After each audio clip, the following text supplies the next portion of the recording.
Good evening प्यारे साथियों, कैसे हो आप लोग। उम्मीद है आप लोग स्वस्थ होंगे और मस्त होंगे। दोस्तों, जैसा कि आप सभी को पता होगा कि हमारे चैनल बीपीएससी जीएस पॉइंट पर अभी तक जो है टोटल 6 एवं 7 क्लास की एनसीईआरटी ज्योग्राफी की श्रृंखला समाप्त कर दी गई है। अगर आप लोगों ने अभी तक नहीं देखा है तो चैनल पर चलिए, वहाँ पे आपको प्लेलिस्ट मिल जाएगा और वहाँ पे आप लोग देख सकते हैं।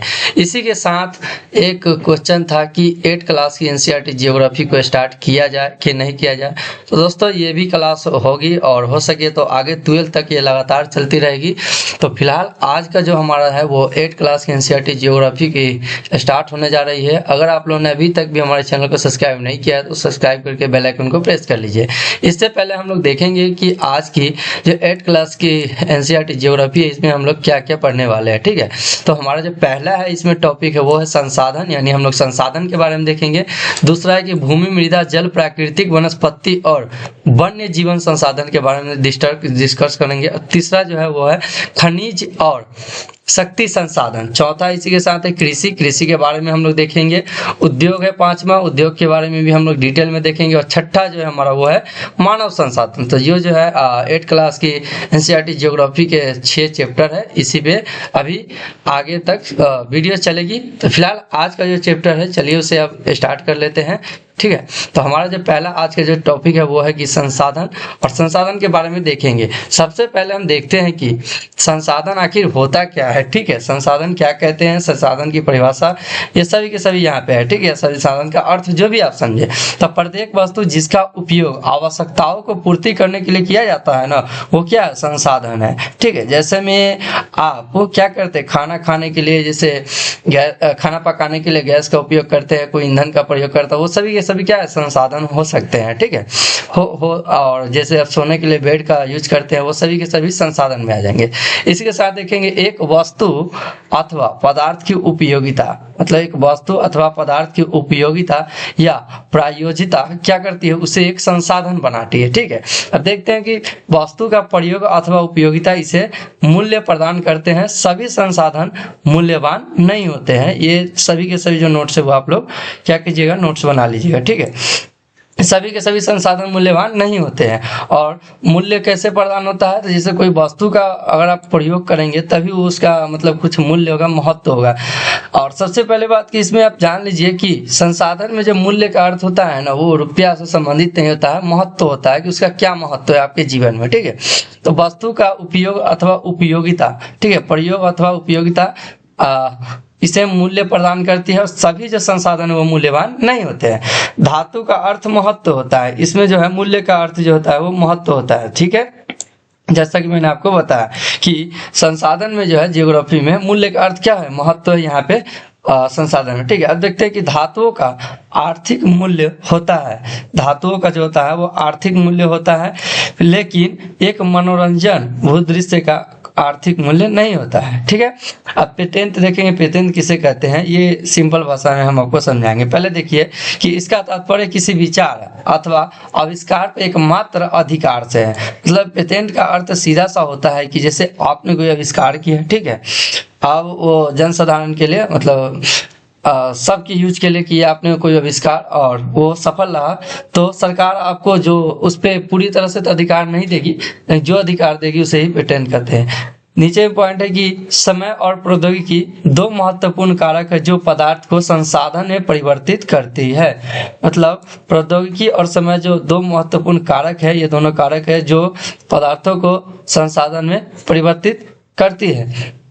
जैसा कि आप सभी को पता हो कि अभी लद्दाख में जो यूरेनियम पाया जाता है वो अभी हम लोग यूज नहीं कर पा रहे क्योंकि उसके लिए प्रौद्योगिकी नहीं है। और समय के साथ, ठीक है, समय के साथ जब प्रौद्योगिकी आ जाएगी तो हम उसे यूज कर सकते हैं। लोग स्वयं ही सबसे महत्वपूर्ण संसाधन है। मतलब लोग स्वयं ही सबसे महत्वपूर्ण संसाधन है। इस लाइन को समझने के लिए आप समझिए कि दुनिया की कोई भी ऐसी चीज है उसमें जब तक मानव हस्तक्षेप नहीं करेगा वो संसाधन में परिवर्तन नहीं होगा। ठीक है, प्रौद्योगिकी किसे कहते हैं, यहाँ पे दिया प्रौद्योगिकी किसी कौशल को करने अथवा वस्तु बनाने में नवीनतम ज्ञान का अनुप्रयोग। नवीनतम ज्ञान का अनुप्रयोग क्या कहलाता है, प्रौद्योगिकी कहलाता है। देखेंगे कि संसाधनों के प्रकार, संसाधनों के प्रकार में देखेंगे कि प्राकृतिक संसाधन कितने प्रकार के हैं। तो यहाँ पे प्राकृतिक संसाधन है, मानव निर्मित संसाधन है, और तीसरा जो है वो कौन है, तो मानव संसाधन है। ठीक है, 3 प्रकार के संसाधन यहाँ पर दिए गए हैं।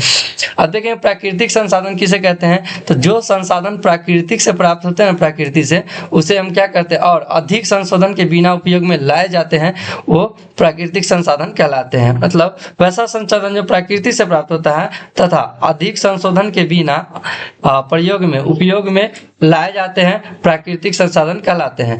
विभिन्न समूहों में प्राकृतिक संसाधन का वर्गीकरण उनके विकास एवं प्रयोग के स्थल पर उद्गम, भंडार एवं वितरण के अनुसार किया जाता है। अब देखते हैं विकास और उपयोग के आधार पर संसाधनों को 2 वर्गों में बांटा गया है। मतलब विकास के और उपयोग के आधार पर संसाधनों को 2 वर्गों में बांटा गया है। पहला कौन सा है, तो पहला जो है वो है वास्तविक संसाधन, दूसरा जो है वो संभाव्य संसाधन है। ये दोनों के दोनों विकास और उपयोग के आधार पर है। तो देखेंगे कि वास्तविक संसाधन किसे कहते हैं, तो वास्तविक संसाधन वे संसाधन होते हैं जिसकी मात्रा ज्ञात होती है। ठीक है, तो वे संसाधन होती है जिसकी मात्रा ज्ञात होती है, उसे हम क्या कहते हैं, वास्तविक संसाधन कहते हैं। जिन संसाधन की मात्रा ज्ञात है तथा वर्तमान में उसका उपयोग भी किया जा रहा है, वो प्राकृतिक वास्तविक संसाधन कहलाते हैं। यह भी परिभाषा इसी का वास्तविक संसाधन का ही है कि जिन संसाधन की मात्रा ज्ञात है तथा वर्तमान में जिसका उपयोग किया जा रहा है, वे प्राकृतिक वास्तविक संसाधन है। जैसे में दे दिया गया है कि यहाँ पे कि जर्मनी के रूर प्रदेश में जो कोयला है उसका, और नीचे है कि पश्चिमी एशिया में खनिज तेल, और महाराष्ट्र के दक्कन के पठार की जो है वो काली मिट्टी। ठीक है, उदाहरण के तौर पे है। दूसरा देखेंगे कि संभाव्य संसाधन, संभाव्य संसाधन किसे कहते हैं, तो वे संसाधन है जिसका संपूर्ण मात्रा ज्ञात नहीं है। मतलब संभाव्य संसाधन किसे कहते हैं, जिसकी संपूर्ण मात्रा ज्ञात नहीं और वर्तमान समय में इसका उपयोग नहीं किया जाता है। ठीक है, इसका उपयोग या प्रयोग नहीं किया जा सकता है, किया जा रहा है, उसे क्या संभाव्य संसाधन कहेंगे। इसका उपयोग भविष्य में किया जा सकता है। मतलब याद रखिए कि संभाव्य संसाधन का उपयोग जो है वो भविष्य में किया जा सकता है। ठीक है, लद्दाख में पाया गया यूरेनियम संभाव्य संसाधन है। जैसा कि हमने आपको बताया था कि लद्दाख में पाया गया जो यूरेनियम है वो क्या है, संभाव्य संसाधन जिसका उपयोग अभी नहीं किया जा रहा है और भविष्य में किया जा सकता है। 200 वर्ष पूर्व तीव्र गति वाली पवनें एक संभाव्य संसाधन थी, किंतु आज वे वास्तविक संसाधन है। मतलब 200 वर्ष जो पहले तीव्र गति वाली जो पवनें थी वो पहले संभाव्य संसाधन थी, और अभी जो है वो वास्तविक संसाधन है समय के साथ। ठीक है, नीदरलैंड के पवन फर्मों में पवन चक्की के प्रयोग से ऊर्जा उत्पन्न होती है। मतलब नीदरलैंड जो एक देश है, वहाँ पवन फर्मों में जो है पवन चक्की के प्रयोग से ऊर्जा यानी विद्युत ऊर्जा का उत्पन्न किया जाता है। इस प्रकार के पवन फर्म कहाँ है, तो इस प्रकार के जो पवन फर्म है वो भारत में तमिलनाडु, नागरकोइल और गुजरात के तट पर देखे जा सकते हैं। उत्पत्ति के आधार पर देखेंगे कि संसाधन कितने प्रकार की उत्पत्ति के आधार पर, तो उत्पत्ति के आधार पर संसाधनों को अजैव और जैव संसाधन में बांटा गया है। मतलब उत्पत्ति के आधार पर 2 प्रकार के संसाधन हो सकते हैं, एक अजैव और एक जैव, यानी एक निर्जीव वस्तु वाला अजैव और एक सजीव वस्तु वाला जैव। अब देखते हैं पहला क्या है, तो पहला जो है अजैव संसाधन निर्जीव वस्तुएं होती है, जबकि जैव संसाधन सजीव होते हैं। मतलब अजैव संसाधन जो होता है ना वो निर्जीव वस्तुएं होती है, जबकि जो जैव संसाधन है, जैव संसाधन वो कैसा होता है, तो वो जो जैव संसाधन वो सजीव वस्तुएं होती है। ठीक है, अब देखते हैं मृदा चट्टाने और खनिज जो ये होते हैं, ये क्या है, ये अजैव संसाधन है, परंतु पौधे और जंतु जो है वो जैव संसाधन है।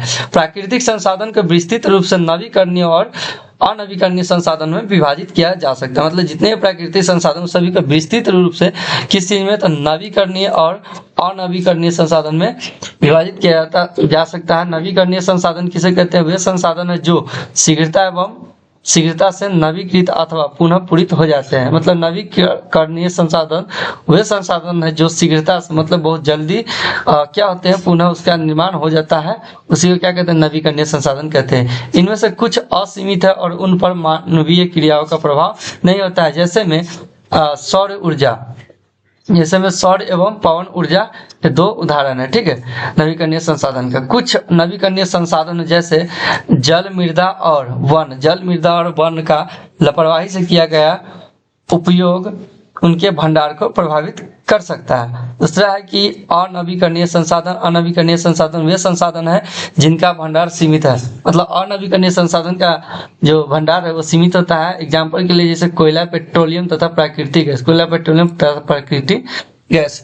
प्राकृतिक संसाधनों का वितरण, प्राकृतिक संसाधनों का वितरण हम कैसे कर सकते हैं? तो भूभाग, जलवायु, ऊंचाई, भूभाग, जलवायु, ऊंचाई जैसे अनेक भौतिक कारकों पर निर्भर करता है। अब देखते हैं कि मानव निर्मित संसाधन, मानव निर्मित संसाधन में क्या है कि कभी कभी प्राकृतिक पदार्थ तब संसाधन बन जाते हैं जब उनका मूल रूप बदल दिया जाता है। मतलब यहाँ पे लिख सकते हैं कि जब उनका मूल रूप मानव द्वारा बदल दिया जाता है। ठीक है, प्राकृतिक संसाधन का उपयोग, प्राकृतिक संसाधन का उपयोग पुल, सड़क, मशीन और वाहन बनाने में करते हैं, जो मानव निर्मित संसाधन के नाम से जाने जाते हैं। मतलब ये मानव निर्मित संसाधन का क्या है? तो ये मानव निर्मित संसाधन का परिभाषा है। ठीक है, अब देखते हैं कि प्रौद्योगिकी भी मानव निर्मित संसाधन है।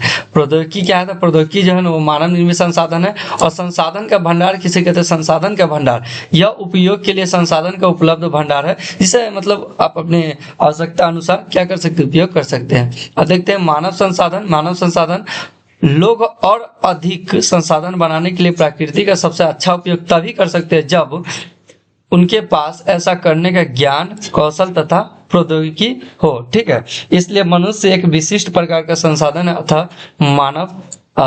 अतः लोग मानव संसाधन है। ठीक है, शिक्षा और स्वास्थ्य लोगों को बहुमूल्य संसाधन बनाने में मदद करते हैं। मतलब शिक्षा और स्वास्थ्य ये दो जो है ना कारक, ये लोगों को बहुमूल्य संसाधन बनाने में क्या करते हैं? मदद करते हैं।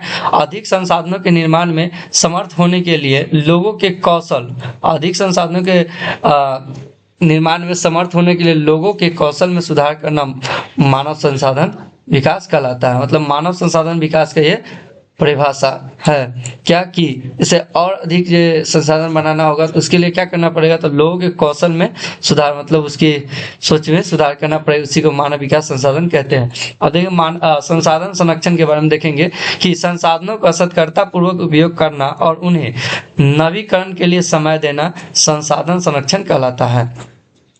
संसाधन संरक्षण संसाधनों का सत्कर्ता पूर्वक मतलब सावधानी पूर्वक उपयोग करना और उन्हें नवीकरण मतलब पुनः चक्रीय दौर से फिर से मतलब उत्पन्न करने के लिए समय देना क्या कहलाता है? संसाधन संरक्षण कहलाता है। और संसाधनों का उपयोग करने की आवश्यकता और भविष्य के लिए उनके संरक्षण में संतुलन बनाए रखना सतत पोषणीय विकास कहलाता है। सतत पोषणीय विकास कहलाता है। इसे आप लोग बढ़िया से देखिएगा कि संसाधनों का उपयोग करने की आवश्यकता और भविष्य के लिए उनके संरक्षण में संतुलन बनाए रखना तो सतत पोषणीय विकास कहलाता है। नीचे दिया हुआ सतत पोषणीय विकास में कि संसाधनों का सावधानी पूर्वक उपयोग ताकि न केवल वर्तमान पीढ़ी अपितु भावी पीढ़ी की आवश्यकता भी पूरी होती रहे। मतलब कहने का मतलब है कि संसाधनों का मतलब इस प्रकार उपयोग कीजिए ना कि आप इसे पूरी तरह से खत्म ना कर दीजिए, आने वाली पीढ़ी के लिए भी इसे बचा के रखना है। क्या कहलाता है? सतत पोषणीय विकास कहलाता है। ठीक है, अब सतत पोषणीय विकास के